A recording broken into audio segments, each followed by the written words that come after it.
This government meeting is brought to you by Eastworks and our local cable subscribers.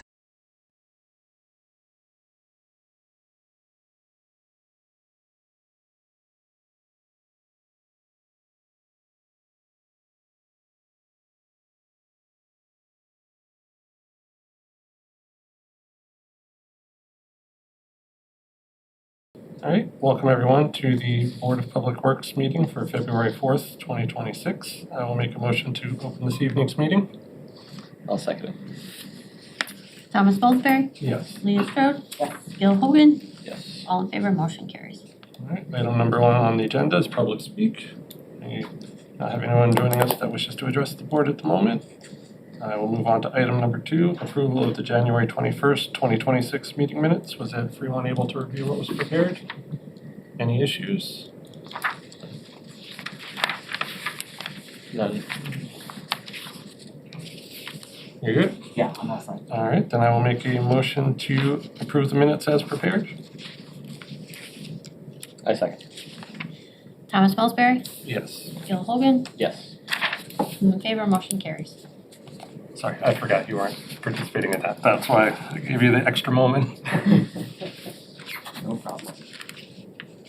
Okay.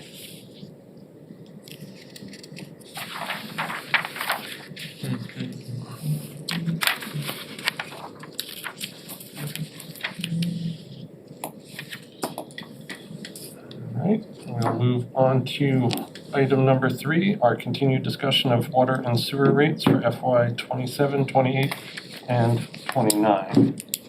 Thank you. Actually, for this, we are having a presentation of the rate structure study findings and recommendations that were prepared by Rayburn Consulting, and I believe they'll be joining us remotely. Yes, so I'll open them, bring them back into the meeting now, just for presentation only.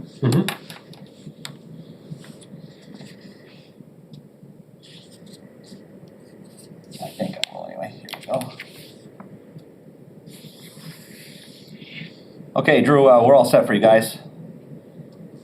Wow, that was pretty good. Yeah, we just have to approve some minutes and stuff at the beginning of the meeting, so. Yep, no problem. Let's see. I'm gonna turn our camera back off here so it's not. Yep, Distract. and we're gonna do a share screen. Yep. And can you, there's Anne Marie is in there. It's an add-on. You Yep. can kick that person out of the meeting if you'd like. Okay. It's used on some of our stuff and it doesn't need to be in this meeting. Haven't quite figured out how to get it to select. Yeah, it But just said it's it wanted to allowed. come in, so I let it, but okay, it's gone. Good, thanks. Awesome, thank you. Okay. So I'll start by pulling up the deck. Is that where you'd like to start? Sure. Okay. All right, let me go into, you guys are able to see the screen right now? Yeah. Okay, great. We're gonna go through this, and please stop with any questions accordingly. And so interrupt at any time. You can hear me okay, right, Drew? Yes, yeah, we got you. Thomas, you can hear you just us speak okay? for a second just to see? I'm curious if that, what microphone is picking up, if it's this laptop or? Can you hear me as well? Yep, now I can. Yep, I hear you louder. Okay. I think we're all set for the presentation now. Okay, great. So basically, this is just the introduction, letting you know why we were hired and what the goal of the project was. And, obviously we want to help minimize rate increases to the greatest extent possible while still providing that you have enough funding to maintain and meet all of your goals. So we looked at a review of the historical consumption patterns from fiscal year 23 and 24, did a comparative analysis of surrounding communities and other communities in the state of similar size and function. And then we looked at modeling different rate and fee structures to understand the impact on various customers in specific classes, and then we modeled those projections. So what would we have to do to meet all of your budgetary, capital expense, and debt service requirements? So, and you can see that your overall trend over the past 3 years is seeing a growth, but it does fluctuate up and down. And this is kind of pretty rudimentary. You would expect to have more usage during Q3 and Q4, and that's exactly what this illustrates. And this is a pretty small sample, you know, so for, you know, we like to look at, 5-6 years. So this is the beginning of what we will use going forward. Yep, and then we typically like to look at the breakdown of residential, commercial, and industrial and determine, does it make sense to look at things from that aspect, or do we need to take a different approach? What we decided was, because the bulk of your customers are residential, and even though, your commercial, your industrial, they really don't make as much of the usage as your residential. So we decided not to use this breakdown with your revenue classes for our modeling.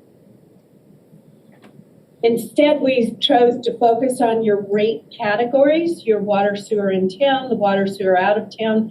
The bulk of your accounts are your water and sewer in town. Those are the ones you've got the largest number of accounts and the most usage. And so we focused a lot of our analysis around those folks, though we did model the impact to the other groups.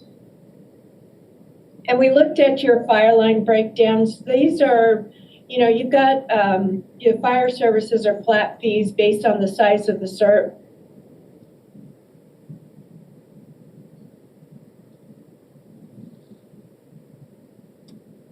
accounts, and the annual revenue is only about $27,400. So we really didn't factor these in because there's not a lot to recoup from those folks. And so that usage and that revenue is not factored in, and it allows us to take a more conservative approach. And then this is just as a reminder, these are your rates with your base rates and your usage rates per 100 cubic feet. And then we started looking at neighboring communities of similar size. And with this, we chose communities that are either close by, such as Northampton, Which is much larger. But also Webster and Longmeadow. And we also were looking at those folks that do not receive services from MWRA. So that they have their own sources. Exactly. And so, as you can see, Longmeadow's rates are closest to Easthampton with the exception of their base charge. Their base charge is roughly 48% higher for a 5/8 inch meter. And the customers with the 5/8 inch meter make up the bulk of your customer base. So then both Webster and Northampton's base charges are more than triple Easthampton's base charge. Now with Northampton, we might expect that because they are a larger community. And they have the issues there. They had a dramatic increase in their rates. Yes, yeah, they had some rate issues there. Webster is not necessarily a direct correlation because they actually include 500 cubic feet in their base consumption, and the charge for the remaining usage is about roughly 70% higher than Easthampton's usage charge. And then Northampton has a 2-tiered rate structure for water only, with the first 1,600 cubic feet being charged in line with Easthampton. The second tier charge for water usage actually jumps by 34%. So, if you're a Northampton customer, if you're using about this average usage, you're paying roughly what you are in Easthampton, but anybody that's using more than that is going to be getting charged 34% higher. So our methodology, we have a modeling tool that allows us to will provide us revenue projections for 5 to 7 years using historic consumption data and the current fiscal year budget. Now, we only model out for 5 years. I just feel like it's too much to go for a full 7 years. And we received full year consumption for fiscal years 23 and 24. And the average consumption in both of these years was fairly consistent with not a lot of variation. So as a result, we took those 2 years and averaged them together, and we used that as the base for our model year. Now, that said, typically we would like to see, 5 to 6 years of usage for a better average, because it'll accommodate more fluctuation from a dry year, a wet year, mandatory conservation, and other regulatory issues such as if you have to take care of PFAS or other types of issues. Over time, what we would want to do is continue to tweak that so that we're not sticking with exactly the same. And as your usage grows with your customer base, we'll want to factor that in as well. So we did an analysis of the main revenue classes, and like we said, showed that modeling the scenarios based on only those classes would unfairly impact the residential customers, since they comprise 88% of the customer base. So instead, what we did was we looked based on meter sizing. Half-inch meter customers comprise 98% of the customer base. They pay the lowest base charges, and they consume 85% of the overall usage. Your large metered customer, over 2 inches, only make 1.4% of your customer base, but they consume 15% of usage. And these customers pay significantly more in base charges than the small meter customers. And in a little bit, we'll get to an explanation as to why we focus on those, but different assumptions that we made. We expect that the capital project plan would stay the same as provided in the documentation that we received. So over the next 5 years. Now, we know that probably will shift. You may have some increased costs associated with those capital projects. And you also may see some of those capital projects either not get funded or get delayed. So that may change the overall expenses. We also factored in a linear 4.5% increase in operational and personnel expenses each year, just to cover inflation. We did not factor in a growth rate in your customer accounts. I didn't feel like we had enough data to really provide that. And then since your tap fees and your backflow fire line fees, they really make up less than 1% of your overall revenue. So we didn't include those in revenue projections. So any revenue you get from those just kind of becomes found money. And then again, the retained earnings, we didn't have those. So we set that to 0. So basically assuming that you broke even last year. And the key thing is here is on the 4.5% increase in your operational expenses, that can be modeled as we go forward. So if you know that, next year you have an extra point and it's going to be 5.5 or 4.25, we can dial those in further. But again, as an average, it's the 4.5. So we looked at these from different aspects. First thing we wanted to do is look at it. What would happen if you didn't have any increases and we just maintained status quo? So your fixed revenue, which is all the dollars you get from your base charges, is going to remain at 11% of your total revenue. As advised by AWWA, target fixed revenue is roughly 20%. And part of that is you want to be able to absorb the fluctuation and volatility that you might get from the unknowns, like, reduced usage or increases in expenses. So if we have a fixed revenue, then that gives you enough money that you're going to be able to focus on or count on those funds being available. It also gives you a little bit of breathing room on changing your rates. There tends to be knee-jerk reaction when there's a deficit because if the conditions weren't right, it was a wet year, it was a conservation year, whatever, and those impacts are just higher magnified compared to the having a base accordingly. Now you guys are at 11%. That is not, just so you guys know, that is not horrible. So one of the recent cities we worked with, we started at 3. So they were, they had a long way to go. So just to let you know, it's that's not an F. There's room for improvement, for stability, but it's not alarming. So I just want to call that out. Right.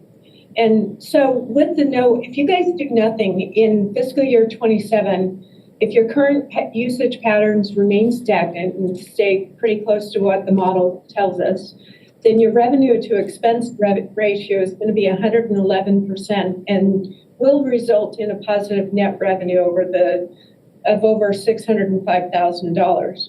But that positive net revenue is going to be reduced over the next 5 years and result in a negative net revenue by over $1.4 million by 2031. So depending on the actual fund balance at the end of fiscal year 25 and 26, projections might be better, but it's not going to account for any other potential factors that might decrease your revenue, such as mandatory or voluntary water conservation or increases in expenses. So, and this document just kind of shows you, or this image shows you exactly where we stand. You're not going to gain any revenue by keeping everything the same. You're just going to have status quo, and by next year, you're going to have to make some moves and more drastic moves in 29, 30, and 31. And then this just shows you where what the actual dollars are, the revenue to expense ratio year over year, and as well as your total fixed revenue. And you can see that remains stagnant throughout each of the 5 years.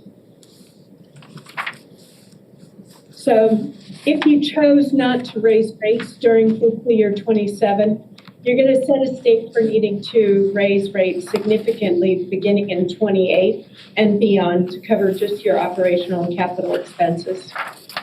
So for that reason, what we decided to do was focus on modeling strategies that would enable you to raise your fixed revenue percentage to get closer to the industry goal of 20%. Ensure that your expenses are met each year for the next 5 years, and spread the impact of an increase fairly across your customer base. So we've developed 3 different models with 3 areas of focus: insulating the city from variable revenues, maintaining equitable distribution of the increases across all rate categories and revenue classes, and then maintaining 3 months' worth of operating expenses in reserve.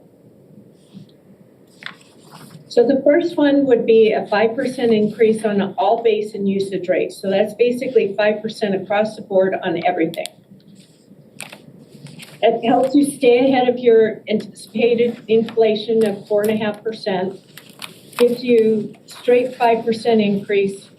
Your revenue, your fixed revenue doesn't increase, but it does maintain a modest net gain in each year except for fiscal year 30. You will see a decrease in fixed revenue percentage. Doesn't provide your insulation against factors that can impact your volumetric revenue. So, and this looks kind of the same, but you can see that you're at least seeing some net revenues gained with your additional, with the additional rate increases, and with the exception of 2030, and that is still a dip, but your reserves are still being able to be built up. And you'll see that here as well. your reserves in 2030, even though your net revenue is below what your total expenses are, your reserves would still end up being at or above the target. So what that does for everybody is that it gives a level impact to all of your revenue classes and rate categories, maintains or exceeds your target reserve balance, keeps your fixed revenue at 11%, so that can leave you at risk. But again, as Drew mentioned, that 11% isn't horrible. And then your average residential customer for both water and sewer combined would see an increase of $11.50 per quarter. So then we looked at what can we do to really target that fixed revenue. In order to target fixed revenue, we have to have a dramatic increase in your base charges. So what we did was we targeted the increase in the base charges for all meter classes with a small increase in your usage, or a small increase of 3% across the board in 28 and 29 and 5% in 30 and 31. Means that your fixed revenue increased 16% and you maintained, again, modest net gain each year except for fiscal year 30. What this is doing is it's really kind of protecting the city from the volatility that you might see in the volumetric revenue.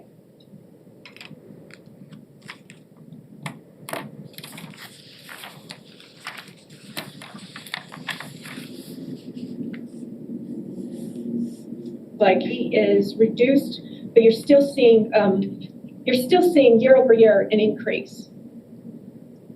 And that brings your fixed revenue up to 16% and maintains that for the remaining 4 years or 5 years.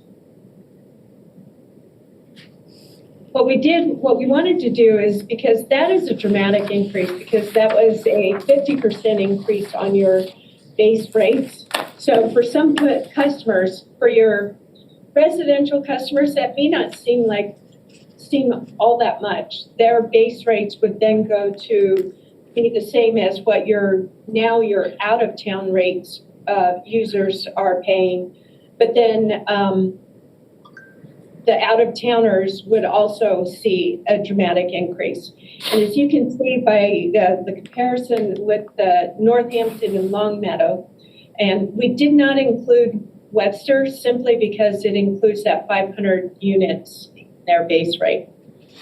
And it's not based on per meter size. Yeah, and this is 50% is a dramatic increase. That what we wanted to do is show in the model what it does, right? Because there's some short and long-term thinking that needs to be done. So we're basically, if we turn this up a lot, this is what you see, this is how you compare.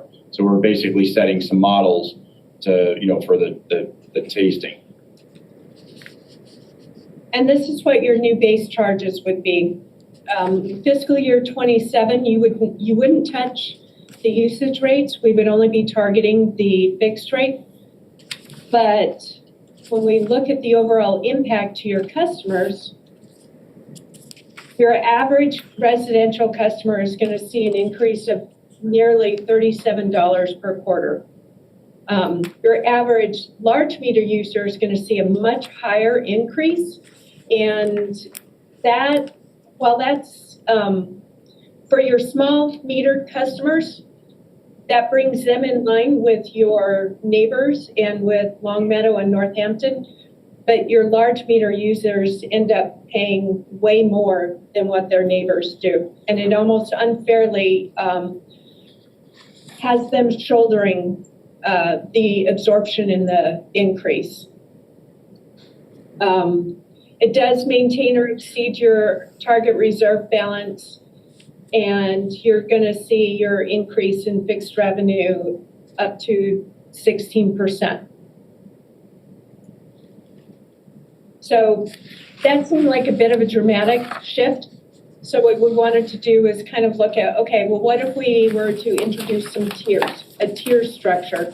So we may increase the base charge a small part for the smaller users, but then tackle the large metered users who have the bulk of the heavier consumption and have those that are using more pay slightly more than those that are using the what we would consider an average amount. So customers with 1.5 inches or larger wouldn't see an increase in their base charge. Only 5/8, 3/4, and 1 inch meters would see a 25% increase. We would introduce a tiered structure across all revenue class or all rate classes. So the first 1,500 cubic feet would be charged just what it is now, and then everything over 1,500 cubic feet would see a 7% increase in the rate. So they would get charged $4.89 for water and $8.89 for sewer. And then after that, we would increase the rates across the board by 5% beginning in fiscal year 28. Your fixed revenue under this model is 13% of your total revenue. And this is what it looks like. You can see that negative amount in 2030 is significantly less than it has been over the last with the other three models. And then here you can see, again, your revenue to expense ratio in 2030 is 99%.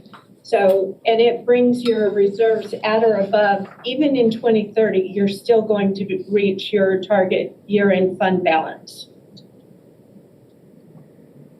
So we presented these to Greg and Clay, and Clay asked if we could provide a second model or a fourth option. And this one, so, but yeah, this is the impacts of your option 3. This one, actually, it distributes your increases more equitably across all of your rate categories.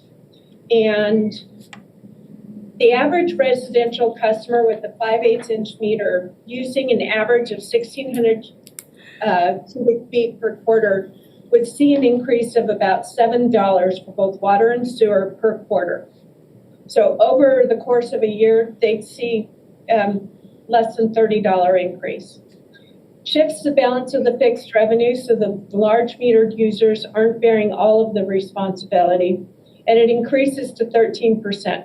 Still below 20, but better than 11. So here was option 4, and this was one that Clay had asked us to model.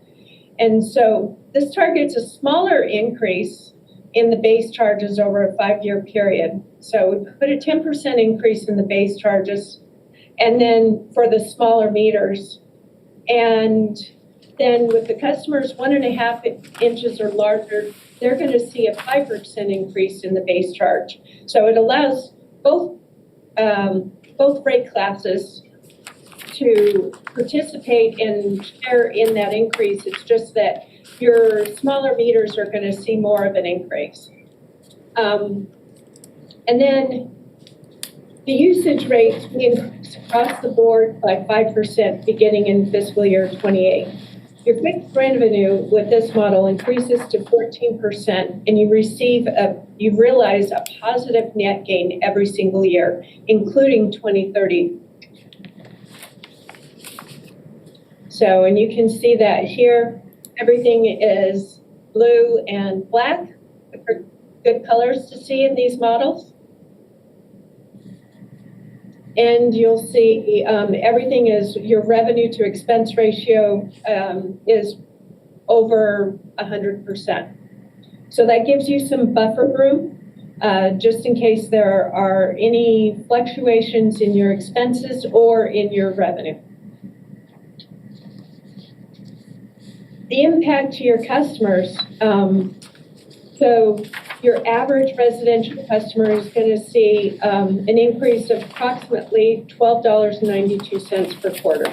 So a little bit more than the 28 with the previous option, but roughly, 4 cups of coffee at Starbucks each year.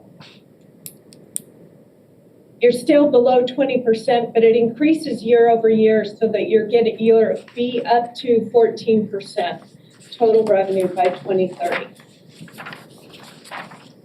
So, and then here we've got everything summarized, and I actually do see an error in this last option 4.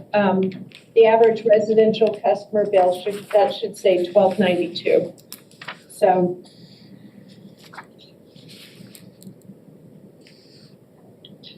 but that's what we came up with. Any questions?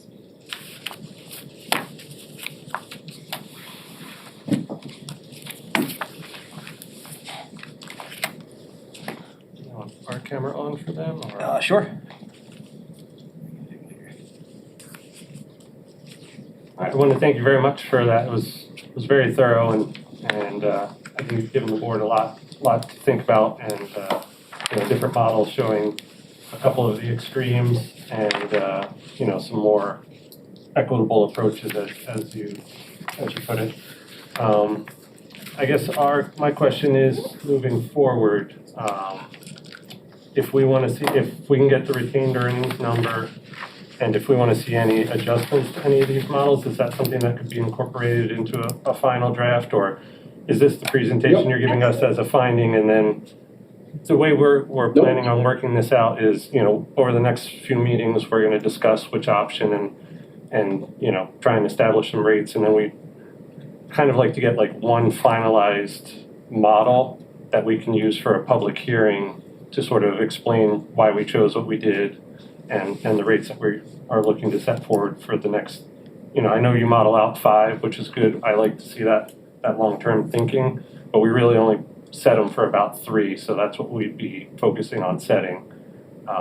Absolutely. Yeah, we're as you guys go back and forth, like if you guys come back to us right now and say, hey, you know what, you did 10% on the residential and you did 5% on the commercial. Can you make it a straight 10%? It'll be easier to present it to the board. And instead of 5%, it's 4% or so. Any tweaks like that, we can model out any of those for you. Okay. And so again, this is our first time working with you, so as we get going, we understand your short and long-term goals, like us even putting in the 2-tier structure, right? That starts to break off and gives you the advantage in the future of the high users setting a trend that it can be raised separately, because they're taxing the system more than the person next door who isn't, right? So it's not a one-to-one. But anything you guys need, and even in some of the graphs that we presented to you, if there's a few of them that you're like, hey, can you change the colors or do that, we'll do that for you. We help you for your presentation. Yeah, there was a few things. I have a couple notes on the packet that I printed out for myself. But just we'll have a discussion, and I don't know if you are staying on for that, or if you were just here for the presentation part of this evening. Whatever you need. Yeah, if you need us to participate, we can be here for a bit. If it's better that you guys do your marking up and we follow up with you afterward, that's fine. Well, before that, I want to open it up to the other 2 board members. Is there anything you'd like clarification on, or do you want to walk through any particular slides again? I have a question. Yes. So, hi, this is Leah. I am curious what is going on with the year 2030. And if I was trying to scan this really quickly and see where the difference is, but I'm wondering if you can just illuminate why is there the high expense in, In 2030, you're going to see the completion of some of your capital projects. So, in 29, you'll see the completion of some of the capital projects, but it's on the plan for other capital projects to begin, which are raise up the expenses for that category. So right now, for the next 3 years, your capital expenses will slightly decrease, I believe, and then it's in 2030, there is a significant jump. And if you go into the model here, I can. Yep, hang on 1 second. We're gonna here. There. Yeah, it's just an expensive year based on the capital layout. Yeah. Yep. But the goal is to hopefully buffer that, Right. on And then- either side, to yeah. have a reserve that can accommodate, a year you only cover 99% of your expenses. Yeah, in 2030, in 2029, we have expected expenses a little over $3.5 million, but then in 2030, it jumps to almost 4.4 million. So that jump, and then it's going to fall back down in 2031 because we've got some projects that are kind of finishing up. So that jump in 2030 is what's causing the shifting.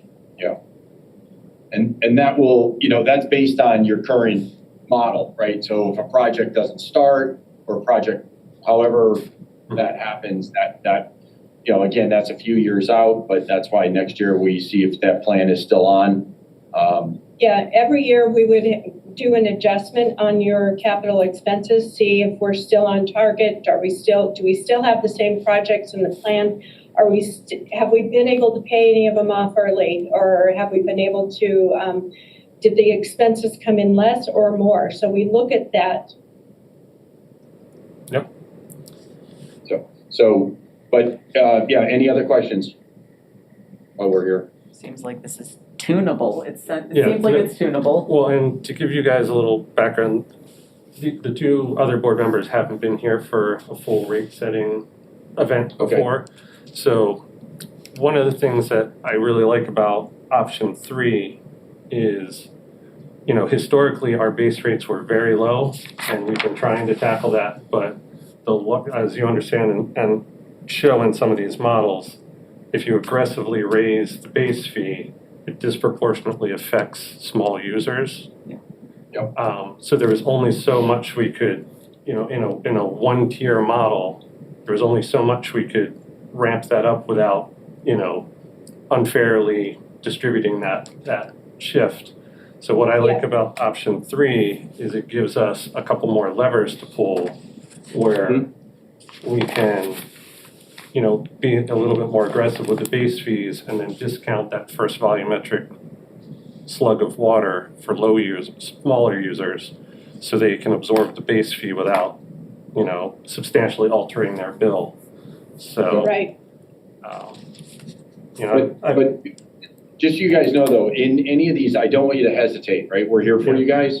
So if you were like, we want to add a little bit more spice or a little bit more sugar to whatever part, we'll just model that up for you so you get those answers. Yeah.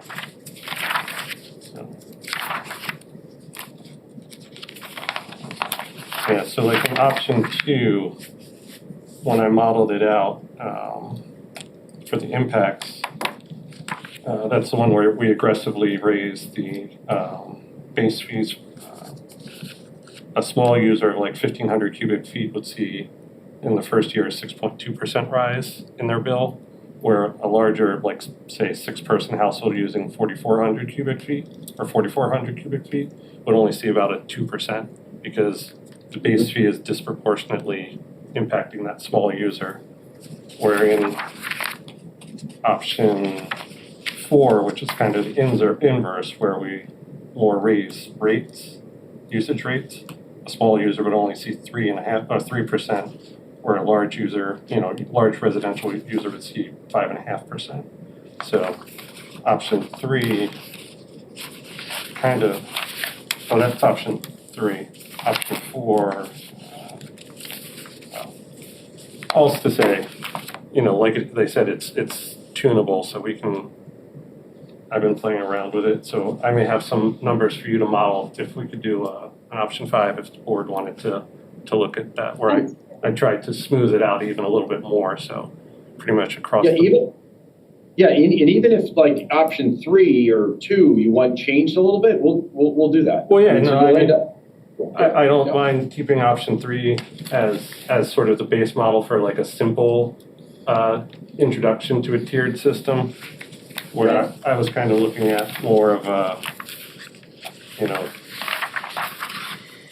we can discuss it, but almost more aggressively tackling the fixed fees through a more sliding scale on the introduction of the usage fees over the 5 years. So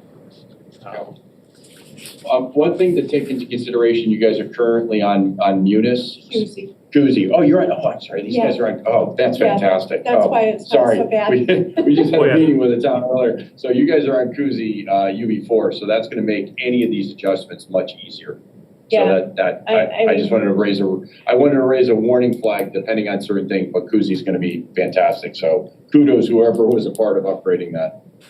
Okay. Yeah. So, yeah, Some so of the- you see no issue with implementation of a tiered system in our current metering No. and billing structure? It should be fairly easy to achieve. And as I was looking at the rate schedules and the rates, because of the way you have them set up, your base rates they're set by meter, so you can literally go in and adjust that one charge for each individual meter. And then your usage charges, you would create just a second tier. And it's already set up kind of in that way so that it can accept that. It just hasn't been implemented. Okay.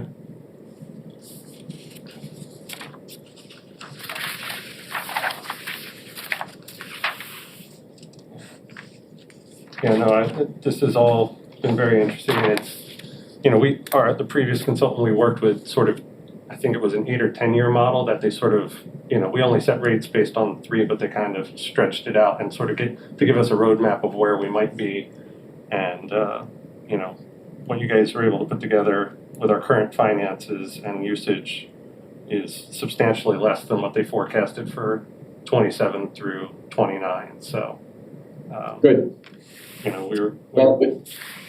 Which is good. We were the last project we did, they thought they were gonna do a 20% raise and we got them down to 7. So we definitely take a consumer advocate approach, but at the same time, building out a strong financial base for the utility to handle what it needs to. Our previous set, we did raise, looks like 15, 18, and 18 over the last 3, just because our rates were substantially lower than required. Yeah. So I think that set us up for where we're at now, where we don't need to track that quite as aggressively for the next, it gave us, and then 1 year into that, we actually did a base rate adjustment just to try and get our fixed expense ratio over 10, I think was the goal. So, because we were low on that when the auditors went through, so. Excellent. Perfect. Well, you guys are in good shape. I mean, that's, like I said, 11% is better than most, and it's putting you guys, showing that you're on the right track for being fiscally responsible for any things that are gonna happen. We got the LCI that's come through and, we don't know what else is gonna be there. So it's not to be overly dramatic about it, it's just creating a good base. So you guys are doing it. That's good to know. We'll try to continue that. Keep it, yeah, absolutely. So again, you let us know what you need from us, send it over, and it can be iterative. So don't feel that you need to model everything at once. If you have one idea you want, we'll model that and get it back to you. And then you might need another one before it. So my point is, don't hold them as a bunch of ideas. Give us a couple iterative ones, Okay. and we can adjust accordingly. Good. Because it makes it a lot easier for you guys when you got a good spectrum to check it out. So makes it easier. So good. Well, it was nice to meet you guys virtually. Yes. And We'll look forward it's a to good work. You're at 11%, so you get kudos for doing what you're doing, and you got a good thing going, and you got a great billing system. So you're like a great customer for us. Usually it's a lot of problems, and you guys are off to a good start. So I appreciate that. It's good to have that. So you guys have a great night, and again, please let us know what you need, and we'll get it over to you. All right, any last questions before we let them return to their evening? Nope. All right, thank you both. I'll be in touch very soon. Have a good night. Thank you, guys. Appreciate it. Bye-bye. That's a lot to digest. I know. Wow. So, any discussion, or you want to take your packet and? I have some questions. Yes, I'm happy. Now that they've stepped away, I'm curious about some of the risks and the risks that they discussed essentially. So I'm curious what's going on with PFAS in Easthampton. If there's been testing, I'm just kind of ignorant. There's always testing. Yeah, I think So we don't really have, it hasn't been detected at a level in our water system that requires any action. excellent, okay. Some of the other, you just never know what's coming for regulatory compliance stuff that we have to all of a sudden deal with. We've done a lot of work on the lead service line initiative that DP had that we were able to get grant funded. So those are kind of the risks they talk about, and and we all know that we have some significant investments we have to make in the city's infrastructure, but it's really the regulatory stuff where you just don't know. In 10 years, are they going to say all the?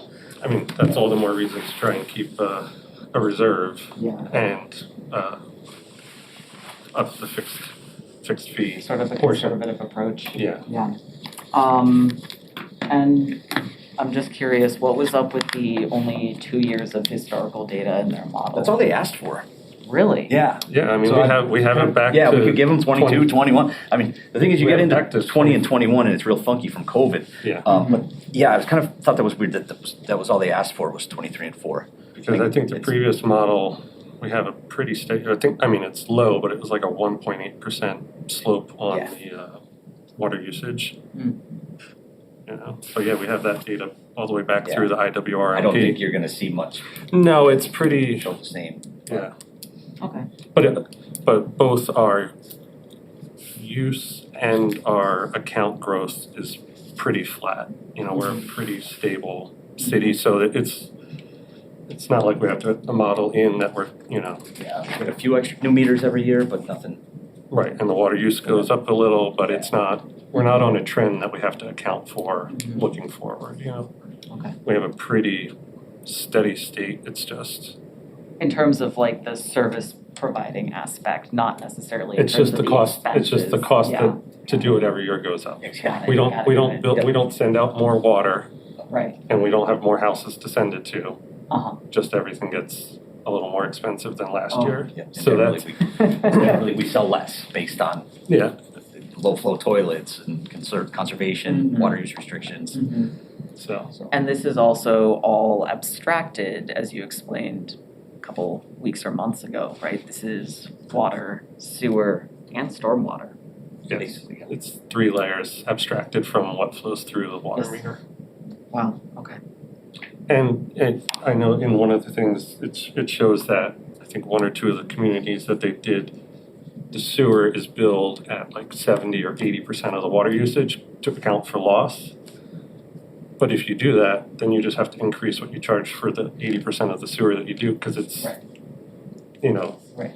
So it's a mechanism to say like, we're not billing you for all this water that goes, all the water that goes down your drain does not come from the city, But the water's more expensive on the other side. Yeah, They but have to. you have to pay for, solve it, you have to pay for the infrastructure either way, so. And their model accounts for capital projects that are kind of in the works. On the books. On the Yeah. books. At Some of them could come off if we got a grant to do something, or something else might pop on that, so it's kind of, capital is really But, but regardless of, if we got a grant to do something, we would just move something down the list and use the Yeah. money we have. Yeah. It wouldn't sit. We'd say, okay, this project is getting grant funded. This one that was 2032 will get moved down, we're always gonna be spending money on capital. Right, and what about the debt service? What is that going towards? We haven't taken on any debt since I've been here, but they took on some for the IWRMP to fund that and for the Plains Sewer Project. So those are coming up on, I'm not sure how many years are left on. Yeah, and Those were things that the city decided to borrow for back when those decisions were made. yeah, so these are from last study we did. I think I gave these out to you a couple sessions ago. But, so Ty and Bond had, for 27, 28 and 29, our rates going up 20, 18 and 18. But they were expecting all this black is new debt service. Right. which we haven't taken on by fiscally, going after grants, doing work in-house, paying as we go. So that's another reason We could take it on, there's work to do, but, Yeah, well- but it's responsible. It's Yeah, so pretty much all their models, no matter how it worked out, basically all work out to roughly a 5% annual rate increase. Whether it's in base fees or, however it basically we need to increase rates roughly 5% a year, which is For the next 3 years. in their model for 5, but yeah, we're only gonna set them for 3. But that's much less than, Right. 18 to 20 and 10 to 8 for the water side. I see. So, and I think that's mostly accounted for not having this debt service that they expected to come online in 27. So, yeah, Was there a specific project or was it? I think they were just trying to model as many things in the IWRMP Exactly. as possible. Yep. But we've been a little bit more selective and, yeah, no, it's a lot to think about, a lot of moving parts, but Yeah, okay. Thanks for answering all of those questions. I didn't feel like they could answer. Well, they're more specific to the. yeah, they only know what we've told them so Yeah, far, yeah. so. But they've been good to work with. Excellent, yeah, and I think, whatever we want to It's a try to have different the model approach, out. yeah. It's a little less complicated. Yeah, so I don't want to rush any of this, but we are looking to have rates set by the end of March, right, for the April, May, June billing cycle. Are you guys still both out the next meeting for? Yes. Unless we want to do one the following week. So I'm just gonna get my calendar. Well, I know there's also the option, I know former mayor had mentioned when we were doing the previous one that there's a mechanism for us to do what was considered like a workshop, not a standard meeting. So I didn't know if you guys weren't here, if we could schedule, quote unquote workshop for us just to tackle this topic. I don't know if we'd have to check on if we need somebody to take minutes for that, if it would need to be recorded.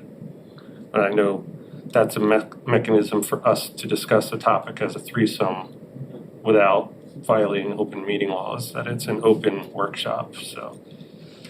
If we could, if you guys wanted to send in any questions or things you'd want to see in a model, the ideas I have for a potential alternate model, and then we could have that back maybe by that session Yeah, to dig into. right. So maybe some homework and that would be directly to you, Craig.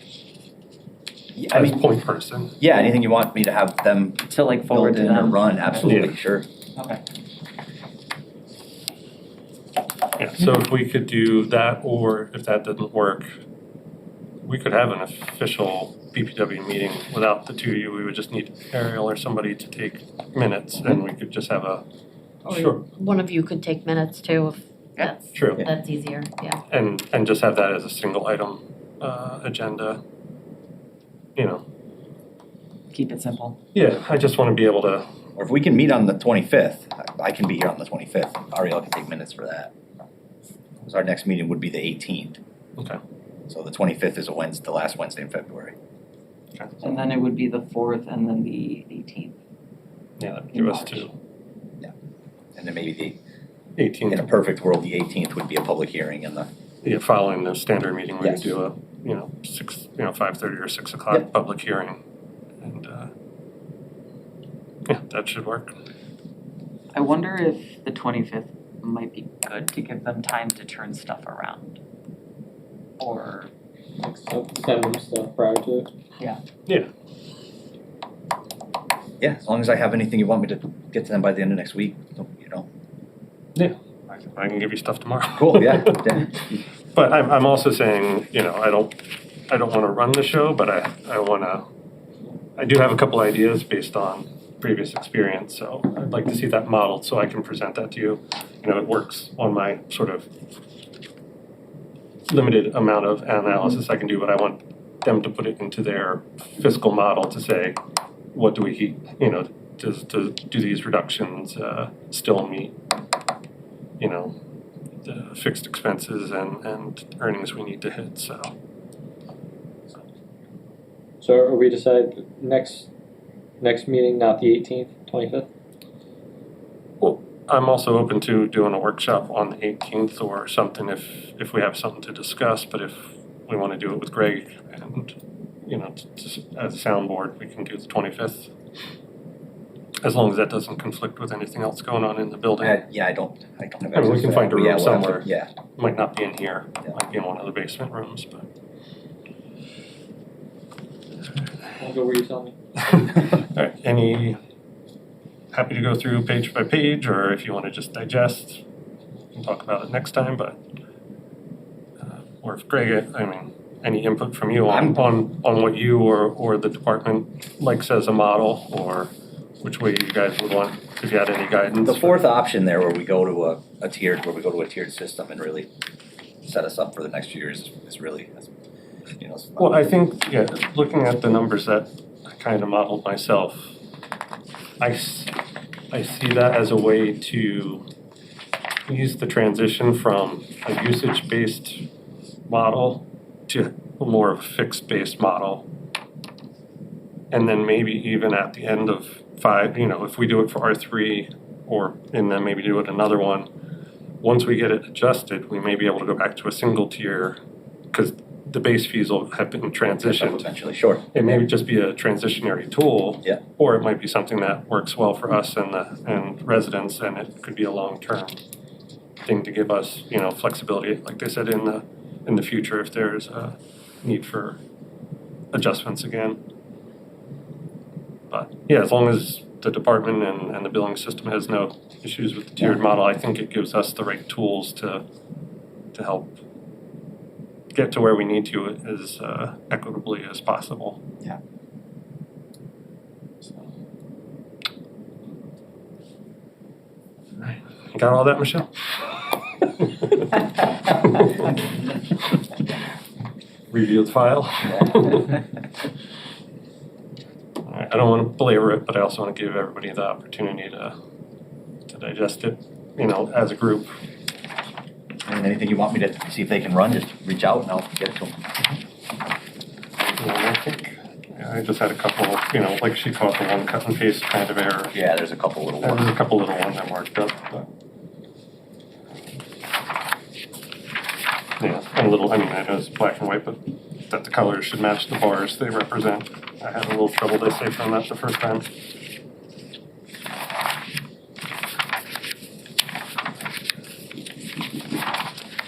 I think we can set ourselves up well and still have some of the least expensive water in the valley. Yeah, absolutely.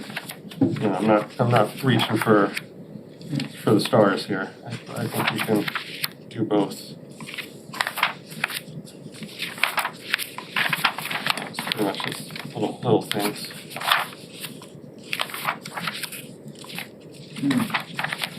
I'm guessing it's okay if we email you a markup or something? Sure. Yeah. Email Greg, yes. He will be our conduit to Rayburn. Yeah. All right, sign the minutes. All right, so, lost one. We gotta close that section, right? What's that? Do we have to move on?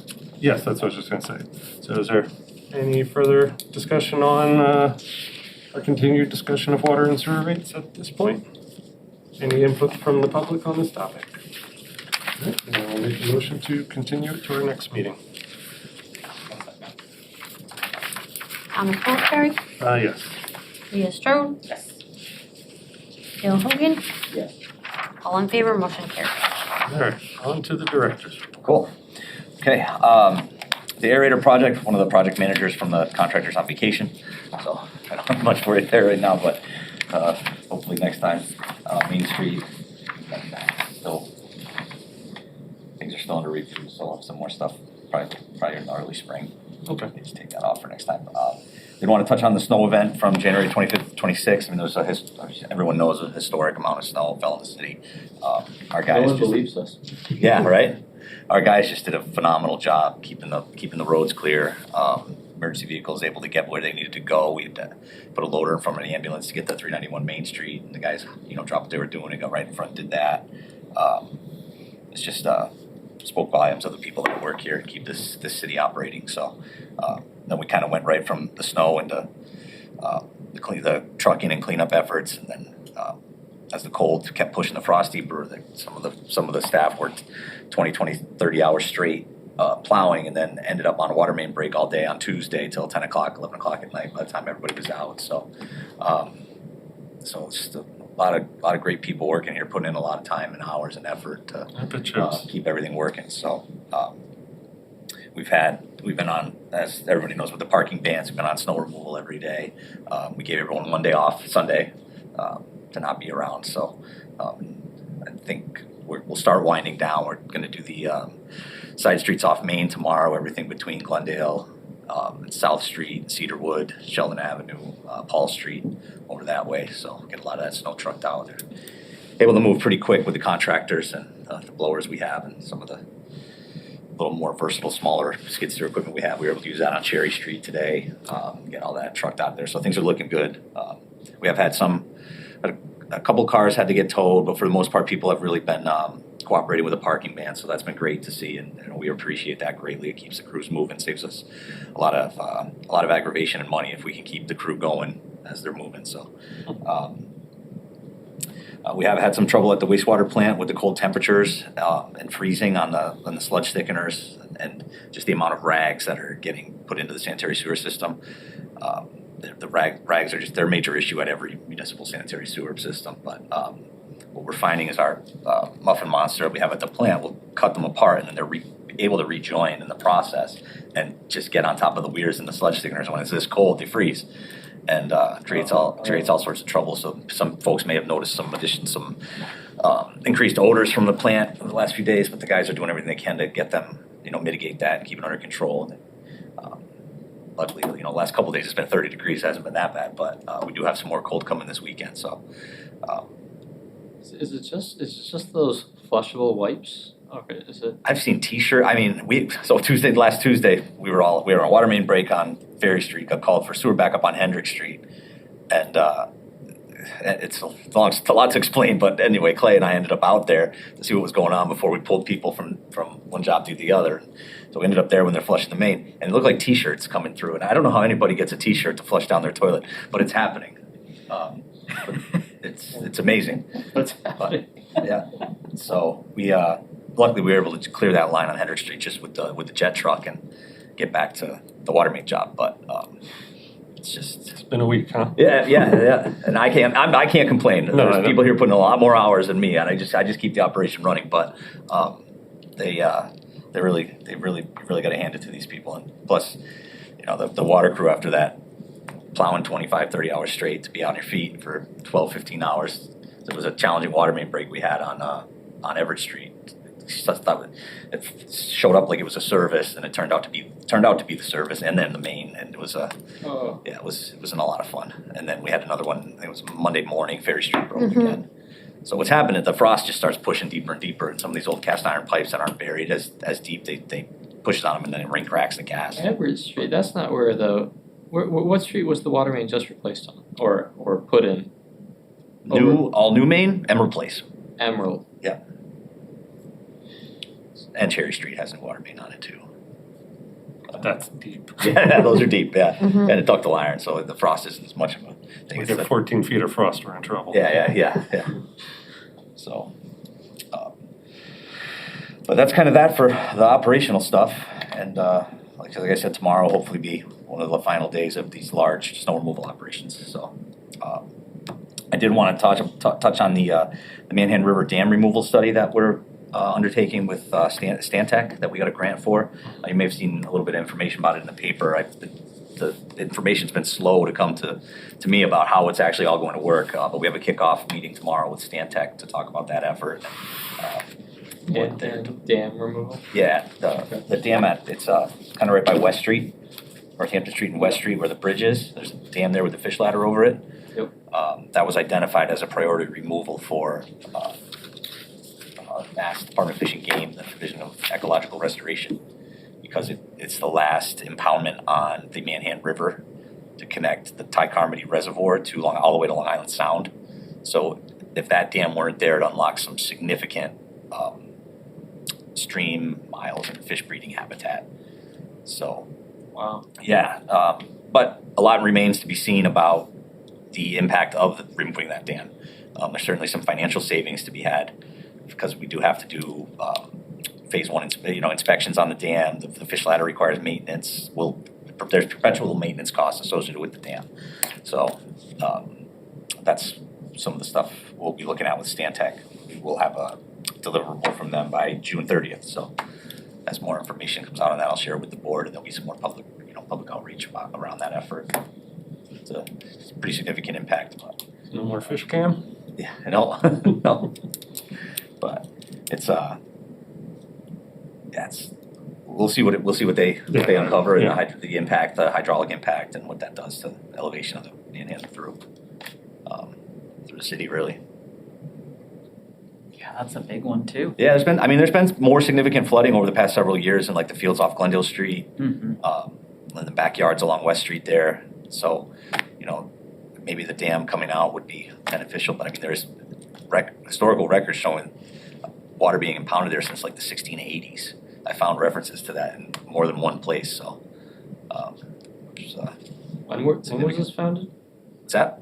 When was it The founded? city? I know, right? Because it's so much, it's like, there was nothing here in 1680. 1785. Yeah, Okay. so. Right on the yeah, lookout. Yeah, it's right there. They had blocked up the water, because I think there's just a natural rock, almost bedrock falls or whatever you would call it there. And they would impound water there to try to catch fish. I found that in a couple different documents I was going through, so. Yeah, Wow, okay. so we'll see what the study brings, but I'll try to keep you informed of it. I am really interested. You're in now? You're back in? That's neat. I mean, well, we got, it was $350,000 that Division of Ecological Restoration contributed to 7 different potential removal sites. So we got 50,000 in that effort of grant funding to explore the possibility of removing it. So, and all it is a possibility. I don't know. Yeah. We'll see what it's. We don't know what we don't know about it. It's funny. I've been getting questions on it. I really don't. We're gonna wait till the study says. Yeah. We'll know by June 30th. Yeah. I don't have an opinion. So. And yeah, that's basically where things are at for now. Thanks for the update. Yeah, thank you. Any further discussion on anything Greg raised or any topics we've hit on tonight? Well, thank everybody for their time and make a motion to adjourn this evening's meeting. Thomas Pillsbury, Yes. Leah Strode, Yes. Gil Hogan, Yes. all in favor, motion carries.